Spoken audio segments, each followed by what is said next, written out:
guys, thank you so much for joining us today. We're going to be speaking with content creator Calum Harris and talent director from YMU, Meghan Peterson, about all things influencer marketing in the run-up to Q4. Stay tuned for some great tips on how brands can brief influencers at this busy time. Cool, go on, please introduce yourself. Hi, I'm Meghan. I'm a talent director at YMU Group, which is a talent management agency that looks after lots of different types of talent, including people like Calum in the social space, but also across music and sport and entertainment and arts. And we shape the careers of the talent that we represent. So seeing their strategies through to fruition and representing them across the 360 landscape. Amazing. I'm Calum Harris. I cook food that's vegan on social media under the handle Calum Harris. And my aim is to get more people cooking vegan food and making it accessible for people to do on a regular basis. So I do that through using ingredients you can get in the supermarket, making sure meals are quickly done in good time frame, and as well as this, protein, making sure dishes have protein. The key for me is for people to have fun with vegan cooking, and I want to be a real leader in the space. So. And you seem like you do have a lot of fun cooking. Oh yeah, I have a lot of fun. Like, I think when you start, you kind of do things with like your purpose, and you're not necessarily a content creator per se, but you're trying to like get warm into it. However, you find a real good balance when you start making videos that you actually like, and then when you watch it and you're like, I really like that, it kind of spurs you on to sort of try new things or like get into cooking in that sense. I don't know if that made sense, but... Yeah, and I guess other people like it a lot as well, so I'm sure that gives you the... Yeah, definitely. I mean, like, it shows you're not mental. I think that's one thing. Like, when you're doing it to no one, you kind of think, am I doing the right thing? But then when people start to come through and take notice of what you're doing, I think that's when you're like, oh, this is actually, like, something I like that's working. That's definitely what I want to hear more about today. I think when we were internally, we've been discussing a lot about like Q4s, like the Christmas period with like Black Friday and everything that goes on around that for brands and businesses. It's huge for creators like yourselves. That obviously means that there's more opportunities as well for brands to partner with. And I think this is going to be, am I right in thinking this is the first proper Christmas since COVID? Yeah. I would say normal Christmas. I'm gonna say yes, because last year there was like a pressure that it was gonna go back into another lockdown, and there were things like, I mean, I remember cancelling my plans for like New Year's and Christmas and really dialing down because it was looking like it was gonna happen again. Whereas this year is the first one where we have no real pressure with panic of COVID, and I guess I think brands probably aren't then having to shift their strategies to be like prepared for potentially shops closing or whatever it might be as well. No, that's true. Yeah, I mean, the first Christmas there were such issues with supply chains as well. Like, they literally couldn't get the product out.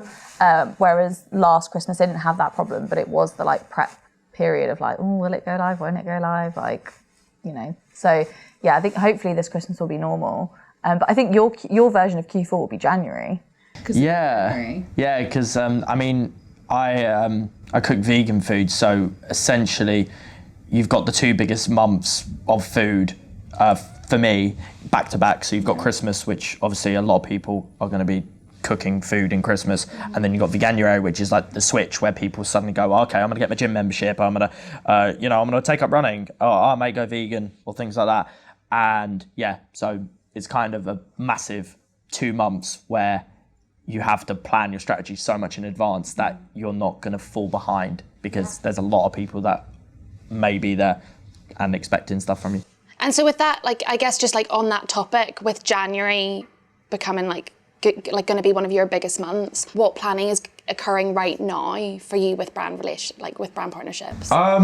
Great question. I think for me, it's a case of anything I'm doing now, I've got an idea as to how it works for future content. So for me, I write a lot of my recipes in advance, and then I pinpoint when exactly they should go out, and also depending on when I can as well. The relationship with brands is that when you build yourself up to a point, you start to become a resource for information. And I guess for me, it's about showing brands that like, hey, I'm obviously an honest resource and a good like cook, if that makes sense. So it's about showing that there is opportunity there for them to come in and do their thing. My takeaway or my sort of approach with brands is that they've got to understand me before they try and make me promote something. And that's why I don't do a lot of paid partnerships. I don't tend to jump at the first opportunity, because they've really got to have a good purpose behind them. Also, they've got to like who they're working with. I think that's a real key fundamental. Yeah, absolutely.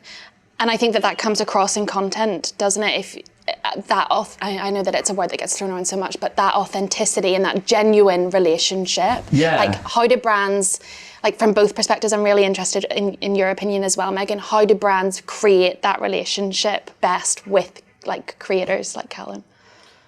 I mean, I think part of it has to come from us. Is we sit down, and when we first sign talent, we talk about like what the plan's going to be. We have a lot of conversations before we actually formulate what that strategy is going to be, and partnerships are part of that, but it's not the only part. There's other things within Calum strategy, for example, that are outside of partnerships. But if we're talking about partnerships, it's a two-way street. Of Calum will say to us, these are the brands I really like, that I love talking about organically, that my audience really enjoy. These are the brands I wouldn't work with because of X, Y, and Z reasons, so that we have that background knowledge as well. And then what we try and do is we'll focus on a list of sort of 5 to 10 over a period of a couple of months, introduce Calum to those brands. We'll have, informal chats with them.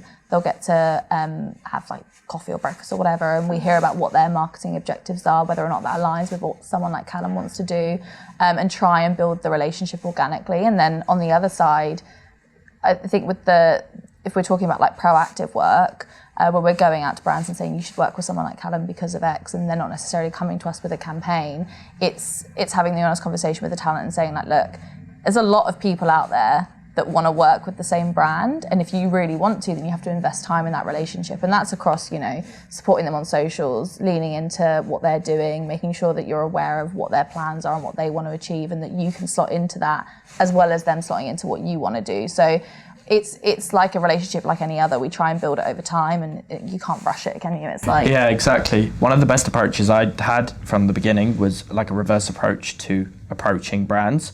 So rather than obviously waiting for inbound communication, I would go out to supermarkets and food festivals and online shopping as well, and I would see like what products are there they're actually like, and I'd buy them products, and if they were, say, I don't know, starting socials, if they had big socials or whatever, I would talk about them. I'd use their product continuously without any expectation. I think that's important as well, especially from a creator's perspective, because what gets overlooked is that when you see product on Instagram, or TikTok for that matter, you automatically think, they're being paid to do this. Not a lot of it comes from the heart. So I think if you take a company or a brand that you actually like, and you're using their product without necessarily expecting anything back, then that's really where a good relationship would begin with them.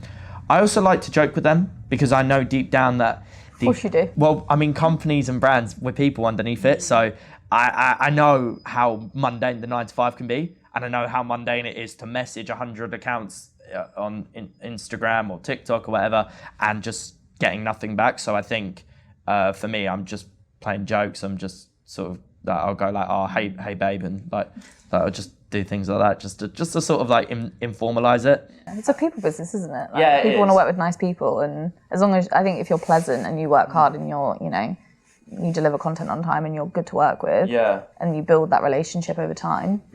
So I'm really interested, because what you've both, and I really agree, I think influencer marketing is a people business.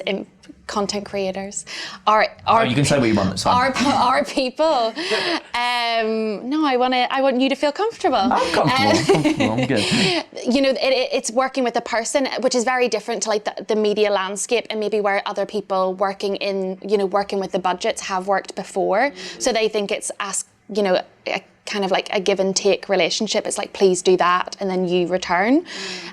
So I'm interested to get your input on, like, obviously there's a lot of influencer platforms and technology. We all use technology. It helps us find influencers and like look through their audience and understand like who they reach. But do you think that they potentially get in the way of building relationships? I'll be interested to know what your take is on this.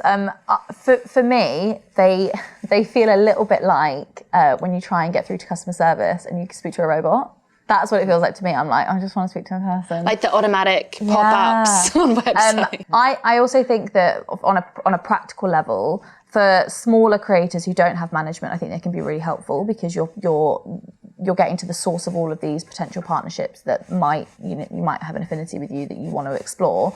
But there's a bit of a danger there because some of those platforms, they have T's and C's in there that talk a lot about like ownership of content and licensing of rights and all of this stuff that if you're a creator that's just starting out, you just might not understand. And you have to tick that box and say, yes, that's fine. And then the brand can do whatever they want with your content. And that side of it, I don't agree with as much. I think if there was no kind of get-in clause that you had to tick when you signed up to these platforms and it was just a case of another way to reach potential opportunities, then fine. But I do think there's some kind of advantageous platforms out there that are kind of taking advantage of talent a little bit, especially when they're just starting out who don't necessarily understand. But as a premise, like if they've got great opportunities on them, I don't think there's any reason apart from that to not be on them and to see what's out there.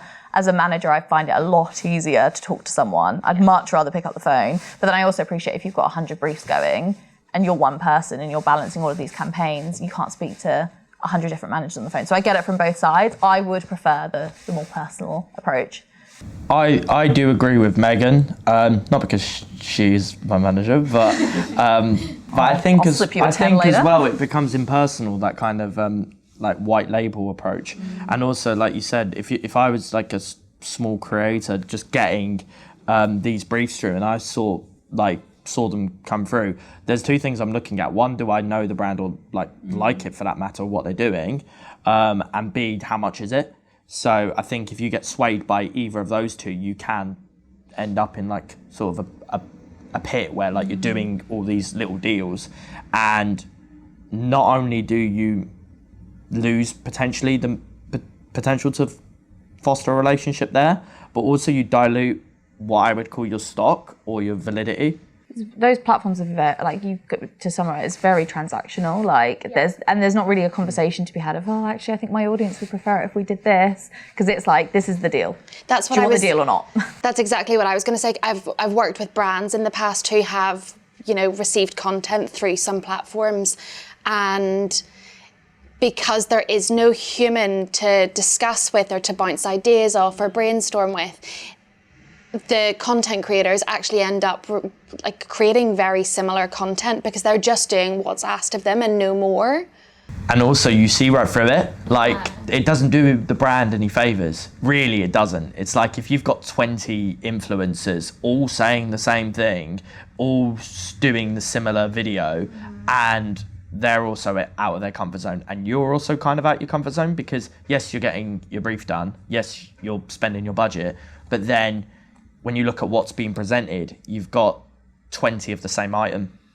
And it's like, does that really do anything well for you? And the answer is no, in my opinion. It could be doing a job of product placement and getting content out there just with the brand's name on it, but in terms of people believing in the message. If you look at it transactionally and analytically, then yeah, it would do its job, but then really personally and like authentically, it doesn't. Yeah. And so if we had a brief today that was one of your favourite vegan products, and we wanted to brief you, how would that process, like what would the ideal process look like for both of you? Ideally, I mean, I have my emails and stuff like that. Contact me first, if that makes sense, or DM. I don't answer everything, but I look at everything.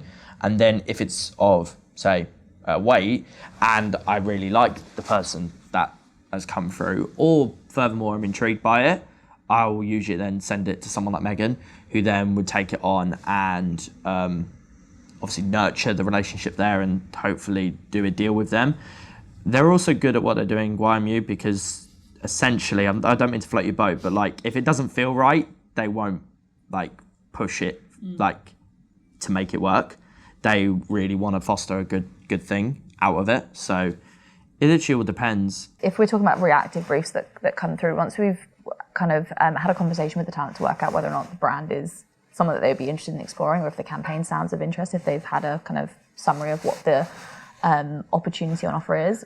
Ideally, I mean, it depends on the nature. Sometimes a brand will send through a whole host of information and they just want costings because they're exploring opportunities, in which case we'll share costings and or like a range of costings that are dependent on what the final kind of offer looks like. Yeah.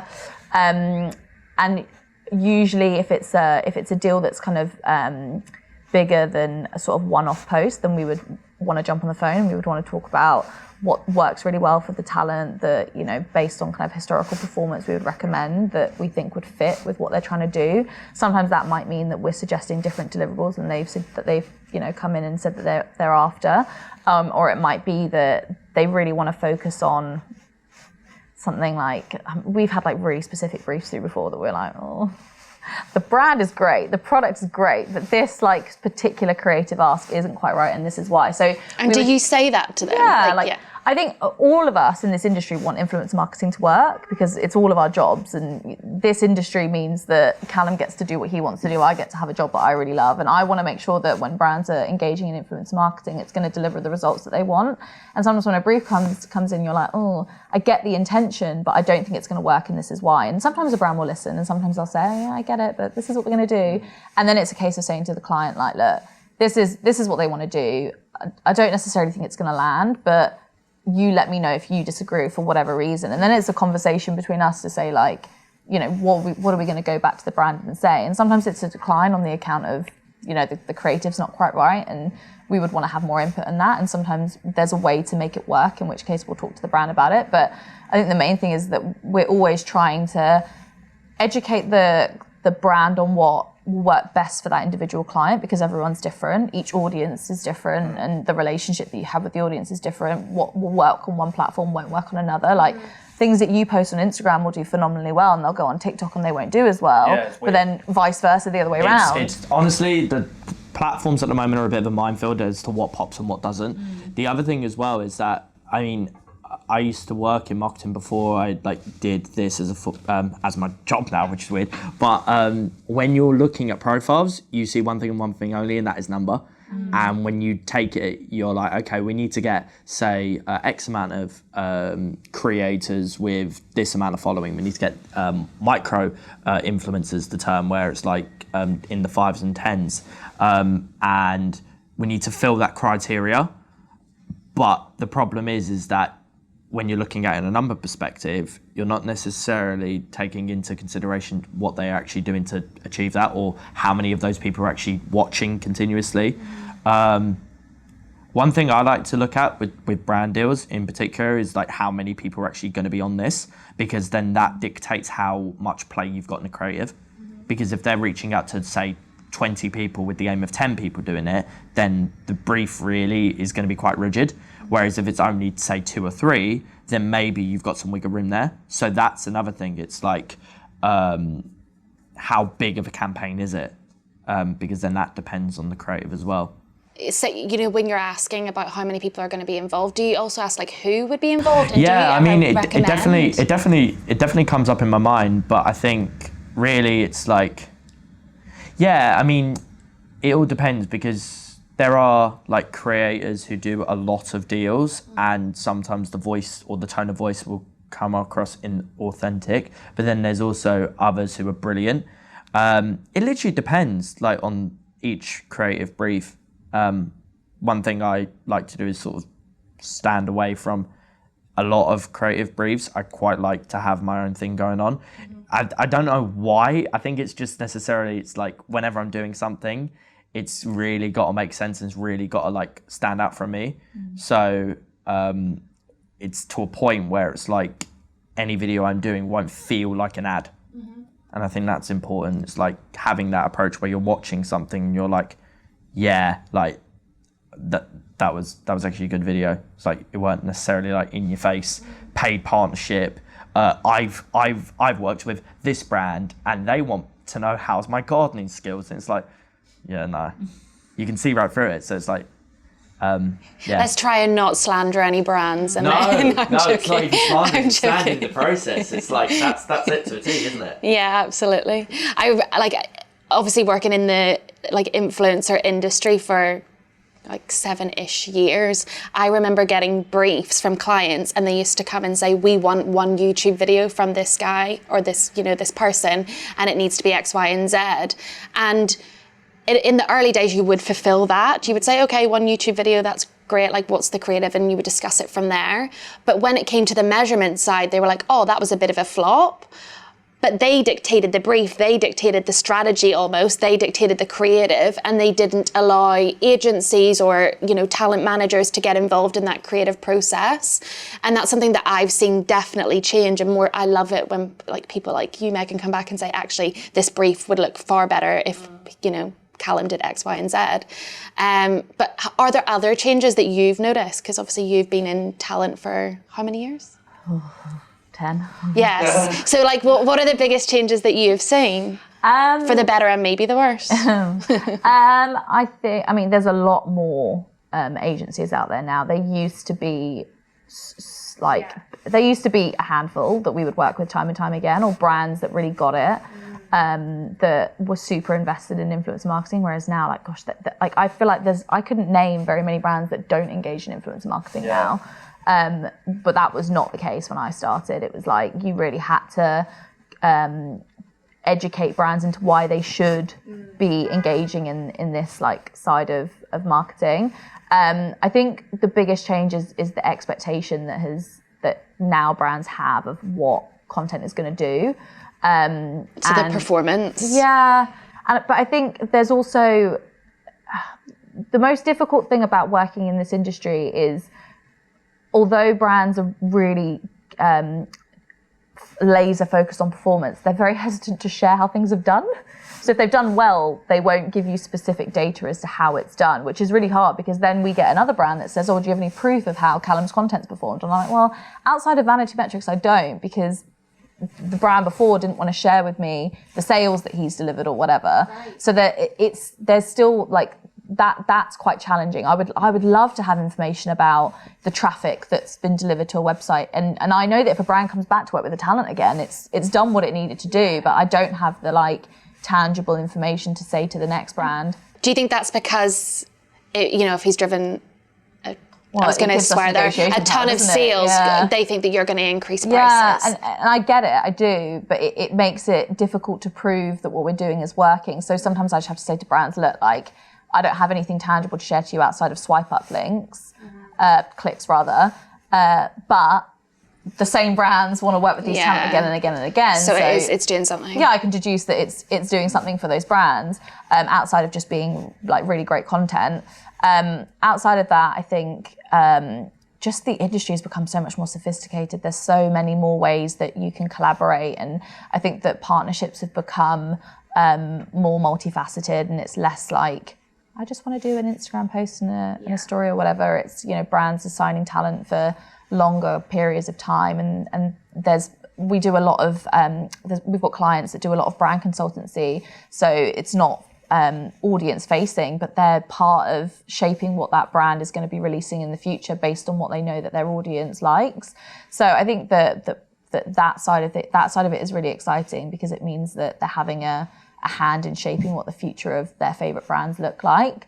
And then, probably the biggest change is advertising standards and the rules, and that's like a minefield to navigate, and it's changed so much. When I first started, you didn't even have to disclaim. You could just say like, thanks for this product, and like that was the standard. And now it's evolved so much, and the standards on influencers on the internet or creators on the internet is stricter than in some cases on TV. Like it's, you have to be so much more upfront than someone on This Morning would have to be if they're wearing a dress and they've been paid to. So that's a big change as well.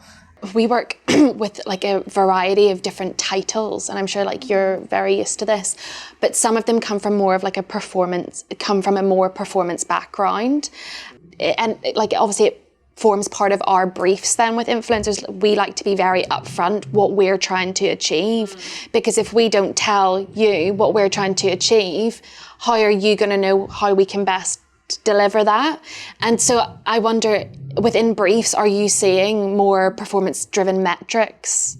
Not only is there now, like, say, an openness to brands or agencies now working with creators and social media as a marketing tool, but also what's starting to happen is there's a bit more depth with the way they're thinking about it.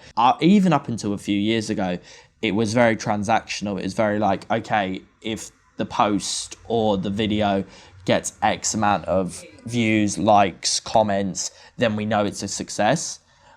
But what's starting to happen is, well, in my opinion, is that brands are trying to obviously look and see how the content's coming across as well. So is it a good video that's going out?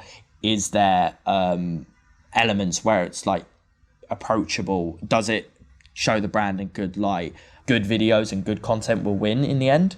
So I think there's a approach in the industry where people are starting to clock on that there's more to social media than just numbers, and obviously cheaper than print.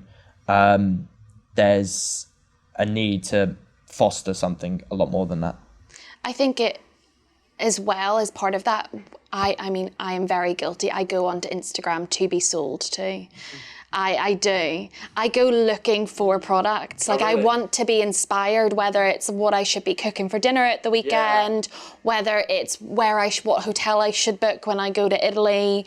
Like, I do look for inspiration, and I will save that to each of my boards so that I can go back and go, actually, now that I'm in the supermarket, I know what products to buy for that meal or whatever it might be whenever, you know, payday comes. But that's not trackable. Exactly. Yeah, but like, it's that inspiration piece, isn't it? So one thing that does stand out for me, and it's kind of what you're touching on, is not only the likes but the saves. And what I found with my best performing videos is that the saves will outweigh the likes, and that shows that people are intentionally going to go back to that video and watch it again and maybe make it or maybe not, but they've got the intention to go back to it. Going back to your point on objectives, I think we get like, we have like a set brief template that we'll put all of campaign briefs into, or brand briefs into, just so that it's easy for talent to follow. We have one line where it says, like, what are you trying to achieve? Like, what's your objective? But they're usually quite vague. Yeah. So it's like, sometimes it might just say like reach, and you're like, okay, well then you know that for the stars. You know that what you're looking for is views, likes, whatever it is, depending on that content. We don't tend to get like, we're looking for, I don't know, 10,000 people to go to the website. Yeah. Like, it's never that granular, typically. And I don't know whether that's because brands are not sharing it with us or whether they're not thinking in that way. But it sounds like, based on what you're saying, that conversation is happening. It just typically doesn't land with us. It's usually, I'll get like, it's either reach or sales, usually, are the two things that we get told. And when we sometimes get briefs through where there's no talent request attached. It's this is what we want to do, this is what we want to achieve, this is the campaign, suggest talent that you think would fit. And then if it's a reach campaign, we'll suggest certain people. If it's a sales campaign, we'll suggest certain people. But it's never that specific, usually.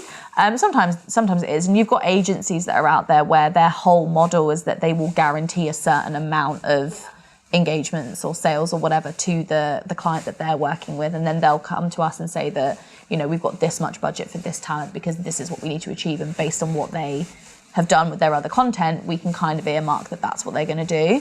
And then if you meet that kind of that baseline, then you've hit what you needed to achieve, because they've sold it to the client based on, we're going to achieve this big number for you, and this is how it's split across all of these clients. So it kind of depends, but usually I think that that's reserved for the agency that's working across the actual across the whole campaign, and then we get the more diluted version, and then obviously suggest talent based on what it is that they want to achieve.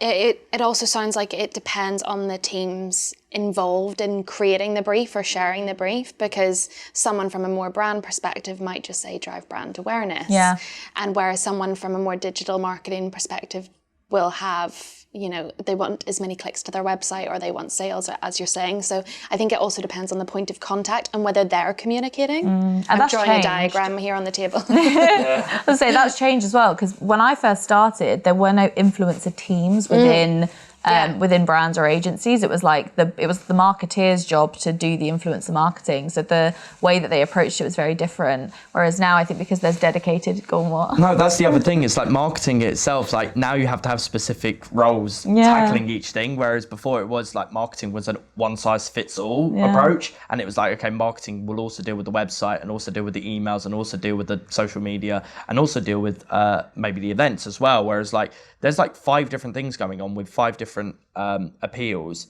and you want like say one person or a team of 5 to deal with that, and like it's a lot because they have their own approaches. So yeah, I would say that's changed. So I guess kind of also moving on to platforms, because I don't really feel like we've delved into Instagram, TikTok. Are you on Be Real? I am on Be Real. I love it. But how many friends do you have? I'm on your list. I'm on your list. Yeah, you are. No, it's a cool concept, and also like those who are just willing to adapt and change the way they do things in order to obviously grow with the times, but also go where the eyeballs are. So when you first started TikTok, you probably thought it was just an app, but you're an idiot now if you're not on TikTok. And that's how the approach changes. But you've really got to understand that like people are going to go where there's stuff to do. So power in being an early adopter, isn't there? Yeah, there is. Not like unnecessarily. I think if I used to represent a 58-year-old skincare expert. TikTok's probably not the right place for her. But it's, she got on Instagram 10 years ago, and that was before Instagram had aged up a little bit. So I think there's power in recognizing where your desired audience is, and where you can connect with them and being where they are. But also for me, when I first started my Instagram, I was making videos before there was a Reels tab or like a way of content being shown to you in that format. What was really funny is that as a small-time creator, the only way of really getting yourself out there was either pray and hope you get on the explore page, or you're putting paid spend on sponsored posts to get it out to people to show. I used to do that in the first few months, and then eventually this Reels tab got introduced to obviously compete with the likes of TikTok. And for me, that really worked because I was able to obviously put my video there, but then it was able to carry and spread to a lot more people. So I think for me, it obviously caused a boom in my growth. But it also meant that I didn't have to put paid spend behind things. And I could just focus on making the content that I want to. And just on paid spend, because a lot of brands, it's a big part of our offering. And when you're working with amazing content creators and you get like gorgeous content out of it, you want to make sure it's got even more eyeballs, or it's driving it's got the call to action that you want. As a creator, how do you feel about paid spend being put behind content? I mean, obviously it helps fund what I'm doing, which is a brilliant thing.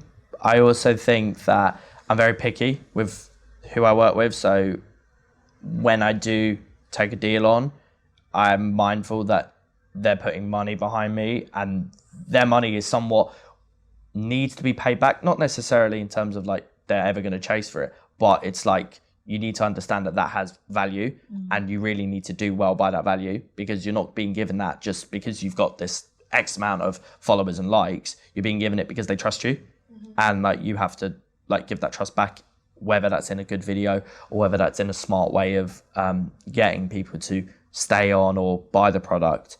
You have to really like be caring towards that. I guess like look into the future then of influencer, because we can tell the future looking into the crystal ball.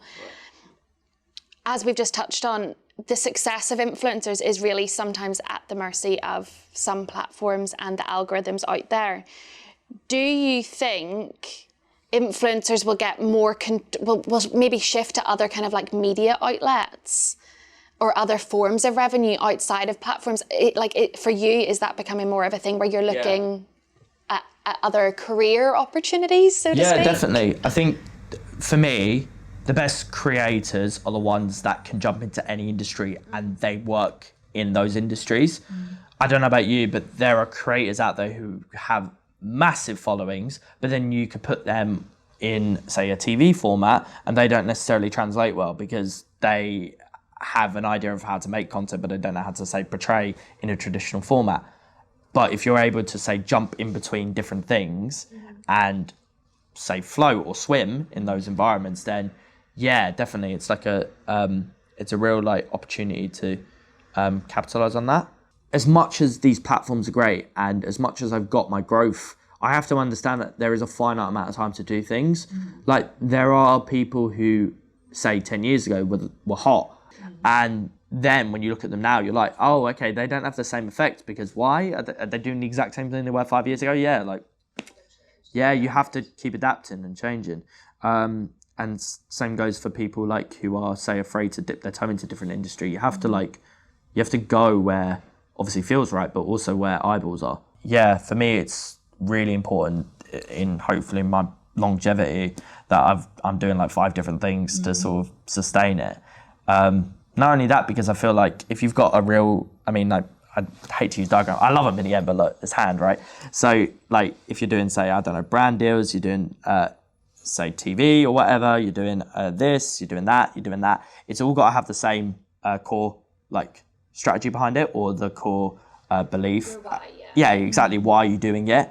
Because if you're, say, I don't know, like let's say, oh, I'm a cook on Instagram, but then I want to be a basketball player on in the NBA, and I'm like, well, hang on a minute, you're not 6 foot, but also why? How does that link here? It doesn't. So it's like, can all this link up? Yeah.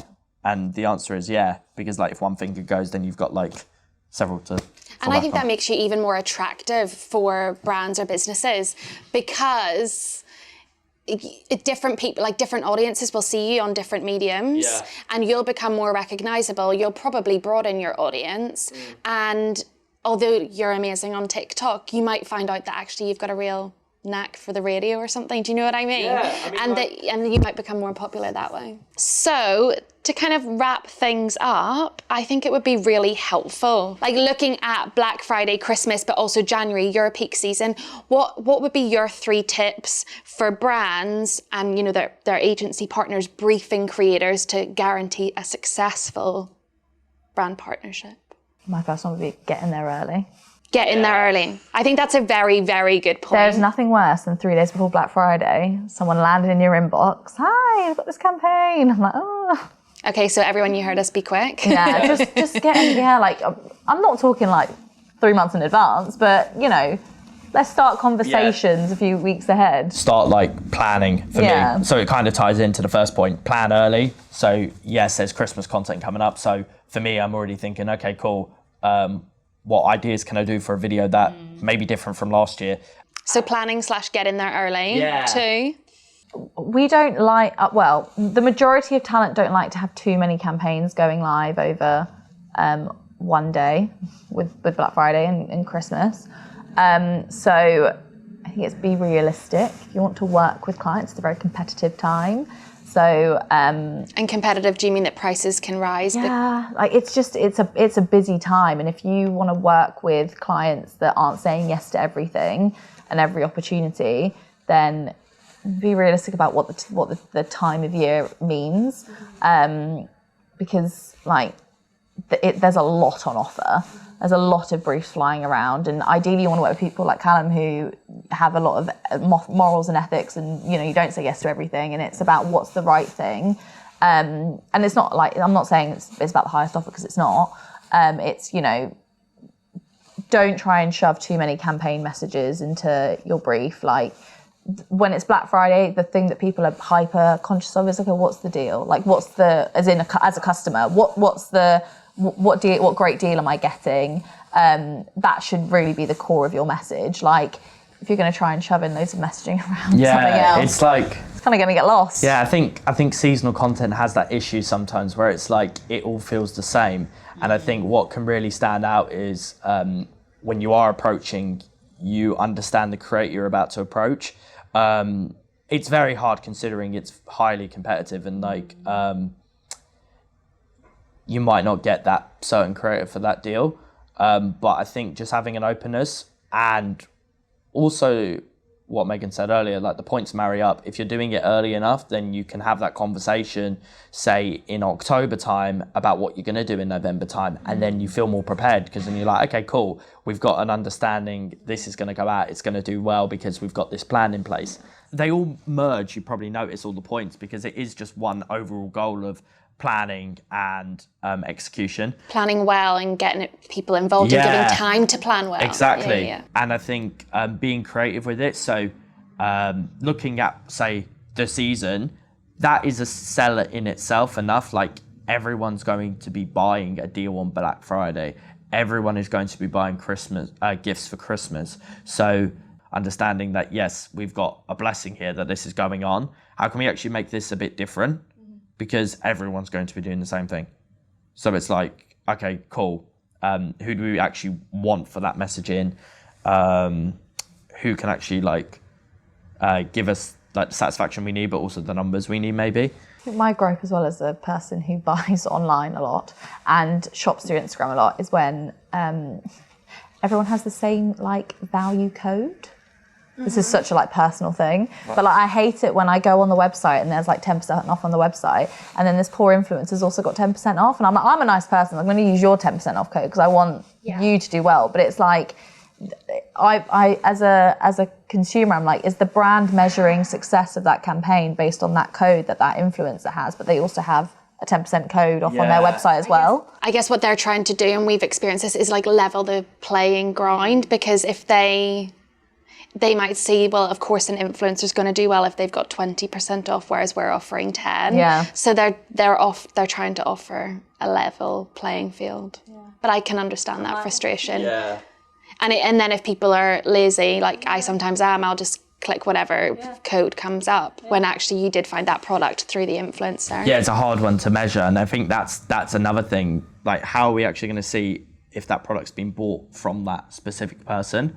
At the moment, it is affiliate links and codes, and it might be something different in the future. But I guess, trying to have a niche to it with your brief and the or the content that gets made can really benefit. That's a good point. It's not forgetting, just because it's Black Friday or Christmas, that the overall approach to influencer marketing should be the same. Mm-hmm. It's creating good content that audiences are going to enjoy. One of my clients always says, you have to put audience first. What's the audience getting out of it? What are they getting out of this content? Are they going to enjoy it whilst also achieving whatever it is that the brand wants to achieve? And we all go a bit loopy at Black Friday, and it's this pandemonium of messaging. But let's not forget that we're all still trying to achieve the same thing we're trying to achieve in February or March. You have to kind of treat the holidays as a subtext as to what's going on, and the main text being what's the message of the video, or how good is this content? Does it actually drive me to buy? Because people are already buying. So what's going to help drive that further? Amazing. Well, thank you both so much. No worries. Thank you for your time. That was fun. Thanks, guys. I hope you enjoyed that as much as I did. If you want to get in contact with us, you will find all the information down below. We look forward to seeing you at our next event, which will be happening later this year. Stay tuned.